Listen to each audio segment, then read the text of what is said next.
Welcome, guys, to Unpacking the Real with Esty and Troy. We are still reviewing Blood Sisters Season 2, and this is our review of Episode 2. If you watched our review of Episode 1 and you're back now, thank you so much for joining back. And if you have not seen our review of Episode 1, you're just scared, you're still in time, but please go and watch our review of Episode 1. Now, Episode 1 was great, had a lot of good moments. Let's see what Episode 2 will bring. We're here to unpack. Troy, let's get right into it. All right. Hi, how are you? Hi, it's good to be back. And thank you guys all so much for coming back to our little podcast, our home here, Unpacking the Real. Anyway, straight to episode 2 of Blood Sister Season 2. What can I say? Again, I need to mention that if you have not watched it, you need to go and watch it because if you don't watch that Mhm, and you come here, you will be stuck with us giving you spoilers. Spoilers are plenty. So you need to watch it before you come mhm, here. And maybe you don't want to watch it, you just want to hear about it here. You can sit down with us. I remember when I was a kid, we used to sit down with our friends and just gist about movies that some of us watch. Other people don't watch it to say an actor and balls. Maybe that's what you want to do here. So that's fine. yeah. We are very Mhm, happy to have you with us. mhm, Anyway, straight mhm, to unpacking the season 2, episode 2. It is yeah. called, I think they called it Jailbirds. That's the episode Mhm, title, Jailbirds. And essentially that's because season 1 ended, episode 1 ended with them being jailed. Sarah gets life imprisonment. Kemi gets the whole 10 or 9 yards, which is death, a sentence to That's death fine. by Yeah. hanging, Mhm, essentially. So we're stuck in a situation where both of them are in jail, but they're not facing the same reality. One person is facing the reality of possibly being released someday by the help of God, and the mhm, other person may never be released and may also get the um, what would you call it now, of being hung by the neck until she's dead. That's how the judge puts it at the end of episode 1.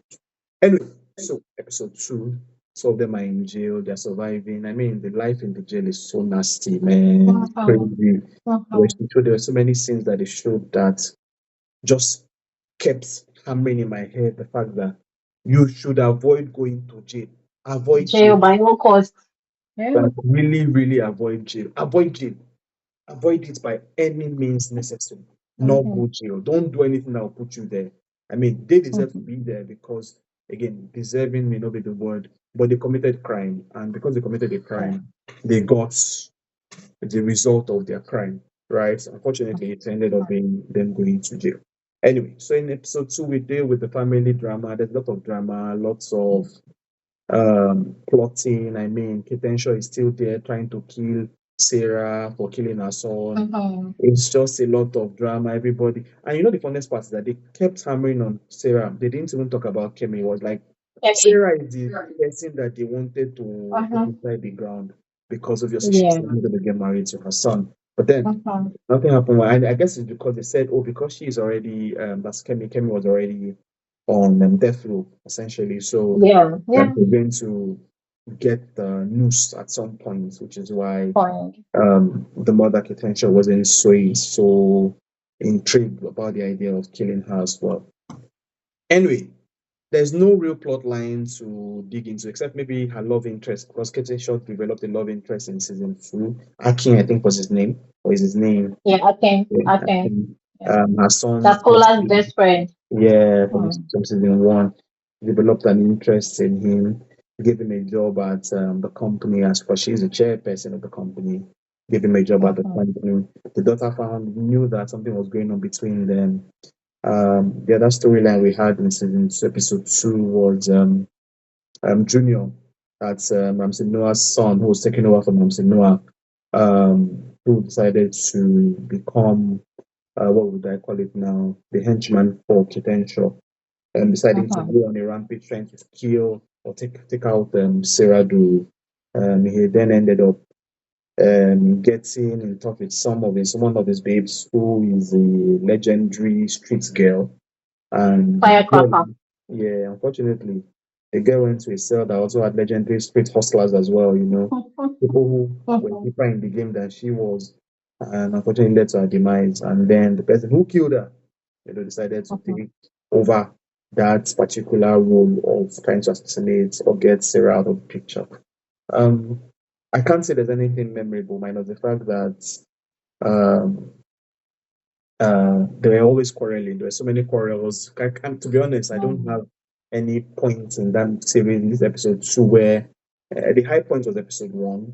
They sort of just let episode two drag. I think they also painted a picture for us. Afolayan, I've forgotten his first name now.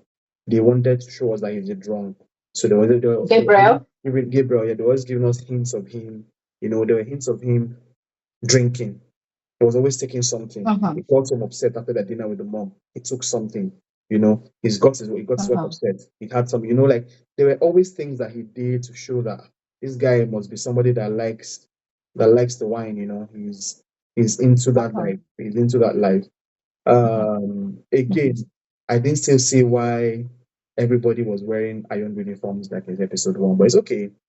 All of them, I guess it's a very hygienic prison setting that they have. Unfortunately, Prison. there's no hygiene of that prison Yeah. because if you see the way they were using the bathroom in that kitchen, in that prison, my God, Very that, dirty. that Oh God. insane. Very, very dirty. Wow, like And the reality.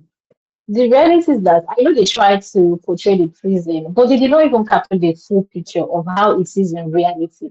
Anybody watching Blood Sisters and watching the prison scenes, whatever you think that is in reality compared to Nigerian prisons, is just the tip of the iceberg. It is worse. So anything you can do to avoid crime, you better stay clear from crime because what you're going to see, Blood Sisters prison scene is paradise compared to Nigerian prison settings. So yeah, it's yeah. really crazy. It's really really crazy. I mean that I mean I think prison life was what they dwelt on in episode two. It was more about okay, Episode what's going two. on in this in episode two. Yeah, prison life is something that you cannot joke with. Mhm. And they really, really made a show of it. They made it the Mhm. all and end all of season 12, episode two, right? They also try to bring the lawyer into the picture. That's the defense lawyer. I've forgotten her name now. They tried to bring her into the picture. They had a lot of worry picking in it as well. I They don't had think a, that's episode. Well, okay. yeah, they brought the lawyer into the picture to start her own story in the story for Yeah. episode three and Mm-hmm. four, I suppose. So Uh, three and four. Yeah. Balaji, Mm. they tried to show her as what's the word now? Maybe the henchman for the capo. For me. Uh-huh. Yeah, I Uh-huh. guess I guess that was what they were trying to show. But I mean, Bolaji's role was not a large role. She played a more subtle role than what I'm used to seeing from her. So there's not much to talk Okay. about Bolaji. That she was not the center of attraction. She's But really the but center I of the think role. we should also applaud Bolaji's character, right?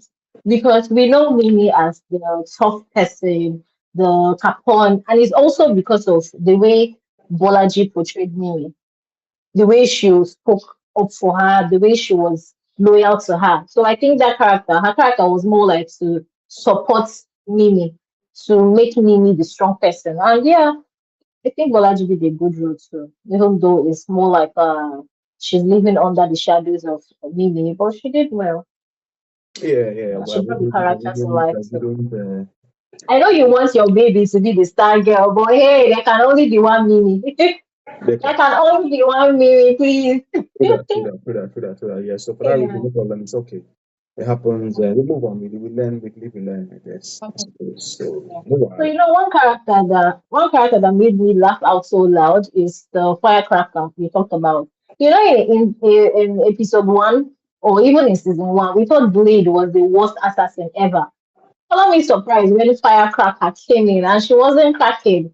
This lady got herself into prison. She had just one job to do: kill Sarah, find your way out.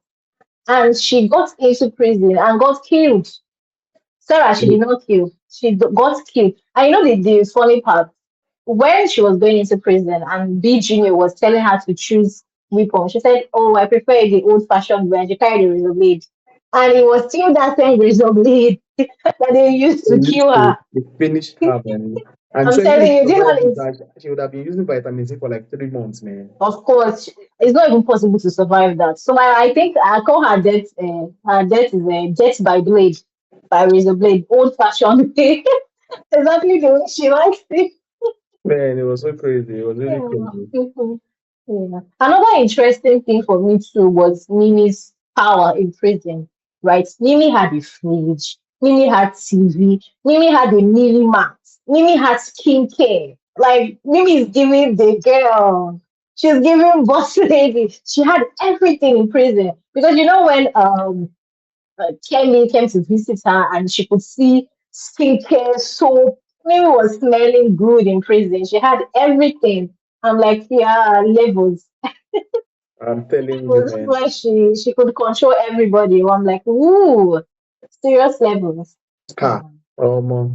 So again, then I'm talking about prison life. I know obviously we don't want to steal everything, but then there was the incident that really broke the camel's back, which was Sarah getting out. Uh-huh. Um, I don't know, but it just seemed to me like the mother did not think it through. The mother did not remember how Sarah got there in the first place. It seemed like the mother was, I guess it was like, because it's her daughter, yeah, so she has to focus on her daughter and everything. But again, this Uh-huh. girl didn't go there alone. This girl went there. This Of girl course. got, in Of fact, could have course. died before then, if not for Kemi. Uh-huh. So there would have been a need for her to, I mean, think about Kemi. But Uh-huh. that didn't seem to be the case for Mhm. mother, And which is dangerous. also because the only reason why Kemi is in all of this mess is because of Sarah. She had no business with Kola in the first place. She had no Right, business right, feeding Kola if right. not for Sarah. So that was like a really, really huge betrayal by the mother. I know a lot of people would think that the mother doesn't know Kemi loyalty, but I don't think so. They've been friends since they were children, right? And this kind of relationship, the mother sort of becomes a second mother. So, and I think that she should have thought about Kemi instead of trying to break out only her daughter. Or then you see, it also goes to show that when people are faced with tough decisions, they just have to, go with their emotions or be selfish about it. Yeah, yeah, yeah, yeah. True that, true that, true that, true that. I guess so. I guess that's how I will see. That's how I will see it. Family comes first, I suppose. Everybody sort of Yeah. you flock weapon and fly with your bed, and then Mm-hmm. and then fly with your peers. I mean, and then you see how it goes. Yeah. But Mm-hmm. so again, I think there's some element of, I won't call it corruption, but I Mm-hmm. remember when the lawyer went to see what's his name, Chegarinze, the I don't know whether he's the inspector or is the CP or whatever he is in the police. I think it's a Yeah. DP or something. Man, she went Yeah. to accuse him like, why you have the how are you driving GLE, bros? Like from where to where? And with which money are you using to buy GLE? Yeah. I GLA. mean, where are we? Sending your kids to private school abroad. Bruh, where did you get the money to buy GLE? She even had to quote a source that has no what they cannot trade, which is that evil thrives when good men say nothing, really. It's Mhm, like, mhm, yeah, you really, really need to do something. You need to step up and hold ground, hold the fort for the people who cannot hold the fort for themselves. And the man was not mhm, doing any of those. So to be honest, there's not so much we can break down in episode two, other than the fact that there was some betrayal, but there was life in prison. I remember what we can talk about, and maybe we can talk about that. Let's talk about the plot. So the plot was simple. There was not much to talk about the plot, but let's talk about other things, maybe costumes and other things. We can go into all of those and see where that lands us, right? mhm. Yeah, And you know what I also want to talk about? There is a scene in this movie that lets me confused, right? yeah. So I'm sure at what they were saying. You know the scene where Akin, the most useless in the movie, when Akin slept with Uduak and he was leaving, oh, you're not the first man to walk away from me after getting what you want. So I'm like, is she trying to imply that her father was sleeping with her? Kola was sleeping with her. Just understand and that is like, Uduak, what are you driving at? To be honest, I don't even know. It just seems like there were so many plot lines they were trying to pass without passing them correctly, or So there was quite a number of things they were saying that without building on it. yeah, they didn't build on so many Mhm, of those things. But it's okay. It's mhm. entertainment. Because the only backstory we know is that Kola's father was, I think, a politician, or was he a CBN governor? He got her pregnant and did not leave his wife like she thought he was going. Did not leave his wife like she thought she was going to, right? So Mm. aside that, there's no backstory for Uduak and the husband or her father either. So that just left me puzzled. Oh well, Yeah. it is a story. Anyway, the Mm, headline for episode 2 really is the fact that we finally had some leeway when Sarah got out of prison. But that now led to the mhm, next what is it called now? Um um what would you call it? Would you call it the next it was a ripple effect because by her leaving the prison, it made Kemi become a monster. Literally, Kemi became mhm, something that she's not supposed to be. mhm, I mean, everything. mhm. To be honest, from season 1, season 2, everything Kemi did was a result of Sarah. Like Yeah. Kemi was reacting to Sarah's missteps, as far as I'm concerned, right? Mhm. And that continued into season 2. Oh well, it's unfortunate that Mhm. they are their friends. Friendship can be weird like that, I guess. Mhm. I can't deal. It is what it is. Mhm. I'm also confused by why um in episode 2 they kept trying to get Kemi into the gang. I mean, I don't know what they were trying to achieve by getting Kemi to be part of the gang in the prison. What was the achievement? What was the plot? What was the idea Mhm. So behind what? it? So for me, I think it was because Mimi liked her. Mimi liked her and wanted her to be sort of under her protection. I think it was just a thing of love in prison. She liked her and did not want her to maybe join another gang, maybe join a Worry Picky's gang or just be bullied. She liked her and wanted her close. Yeah, I think Mm, that was, and because and what's your baby's name? Bolaji. Bolaji kept on saying, I don't care for you. I don't give a fuck about you, right? The yeah. only reason why is because Nini likes you. Because left for them, Bolaji did not even want her in the circle, in their gang, but Nini liked her, and that was it. Fresh meat don't enter cell now. So Nini got colonized the babe. I think that's what it is for me, really. I know it's also a thing of power. The more people you have in your Mm, gang, the more power you have. Yeah, the more foot soldiers too yeah. you I think have. so. To episode 2 also built on the character of Gabriel, trying to make us say that Gabriel Afolayan, I've seen his name in real life now. Building on the character in the movie, I mean, building on Gabriel the character, Afolayan is yeah, building on the character that Femi. yeah, Femi is Mhm, that not just that he was a drunk, but also mhm, the fact that he was also very, very angry at his mhm, situation. He was angry at everything that was happening around him. Episode 1, there mhm. was is it Charles, as that boy's name, his third arm or fourth arm or whatever you want to call it. There was now his sister who Moses. was Moses. Yeah, there was Moses who was in his field, who he brought in by himself to Mhm, do things on his behalf for his mhm. wife. There was now the sister who are talking about the company that should have been his because he was next in line. Yeah. There was the wife who was misstepping, not in terms of her marriage, but just being overly call her overzealous. There was Mhm, the mother who had always been who had always been overpowering. In fact, even in that thing, like this mhm, she told Timmy to get up and leave just because she wanted her man to sit next to her. At that time, they're not even together. mhm. But for some reason, he just felt like she was using her power. And again, I can't blame her. It's really just what you call I think that was blackmail because they didn't want to spill the beans on the fact that it was a daughter that killed. Killed B Junior. Yeah, so why not senior?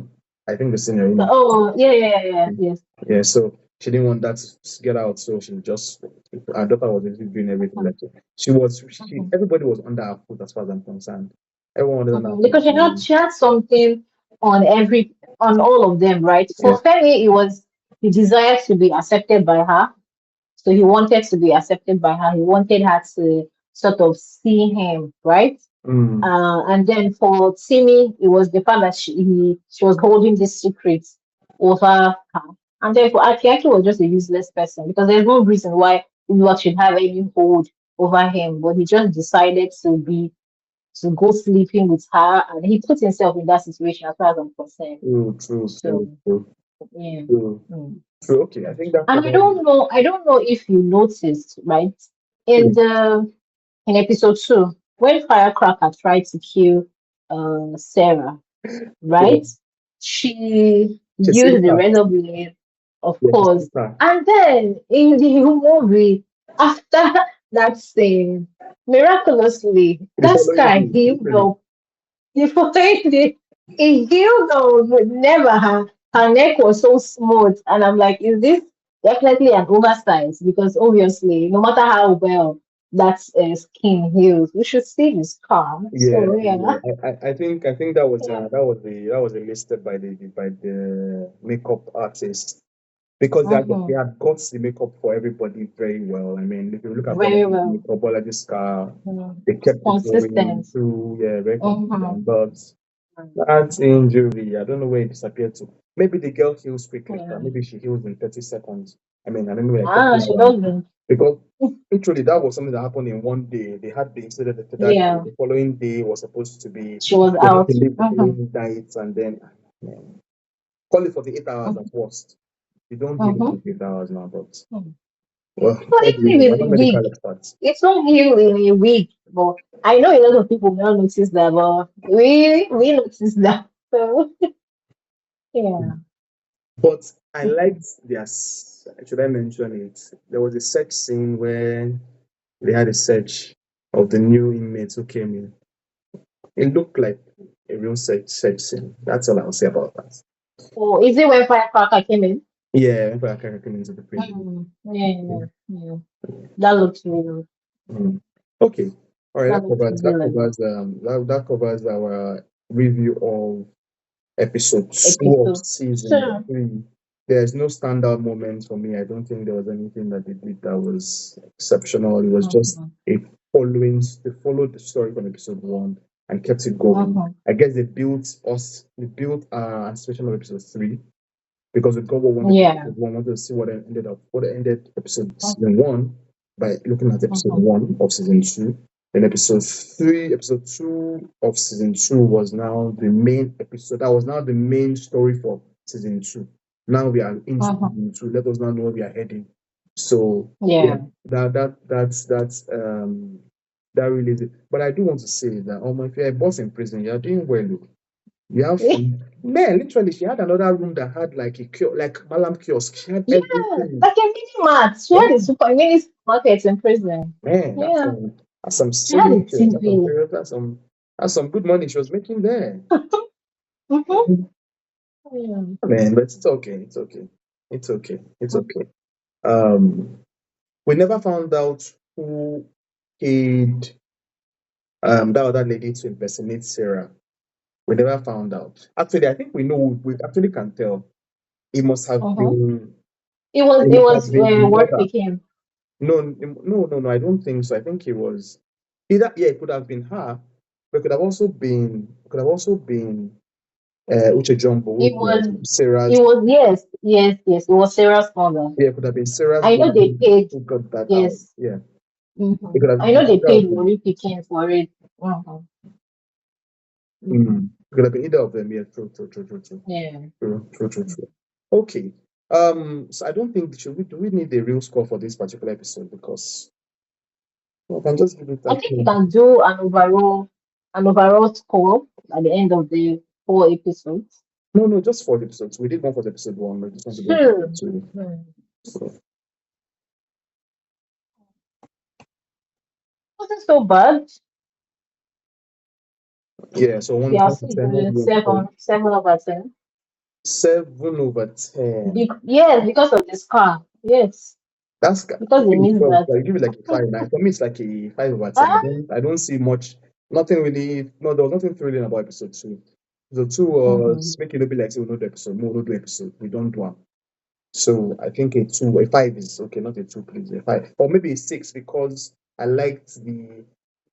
I don't really understand Kemi's character. Kemi be blame out of cold, man. I don't really get her. She be scared with the same people that she's doing face for. I mean, she threw away her food for no reason, threw away her friend's food for no reason. Like, Ah, I'm not that's sure I understand that Kemi's character. That girl be on colors or something. That girl is on something. going out of. She was blowing things out of proportion. She was always because when I saw that she threw the food away, I'm like, ah, food that I even struggling to get. Why you can't throw away the food now? Why? Like, it's crazy. There's so much. So you're doing so much. You're Mhm. doing so much. And you know, that also like shows you a lot of the decisions they also took in episode one and even in season one was also because of the erratic nature of Kemi. All the decisions they took, right? Just look like she doesn't think things through. Fine, you shot in self defense. Why did you have to cut off the body? So it also flows from season one that she was like very erratic. She just does things at the spur of the moment. Hmm. Kemi, Anger management class Kemi, I will pray for her. I'll be recommended. praying for that Kemi. I'll be praying for, Recommended for Kemi. I'll be praying for Kemi. Because I like, okay. Anyway, so I think for me, it's a five or a six. I guess I'll give it a six because the acting was still good. The acting was still good. The acting was still within. The acting was still good. So yeah, six is fine. Six is fine. Six is fine. No problem. Anyway, guys, thank you so much for. I'm sorry we have a very short episode two review. It's because you can watch episode two for yourself and see that there's not much. There are not many talking points in episode two, So so that's why we are yeah. just going to round this up very quickly.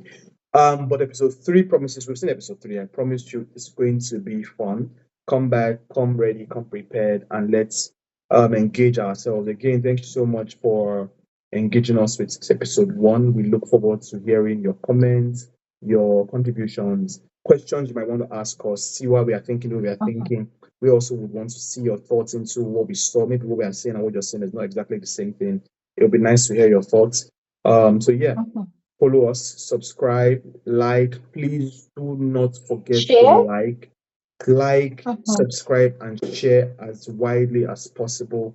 Every like goes a long way in helping us grow our channel. We thank you so very much. Love you so much. Mwah.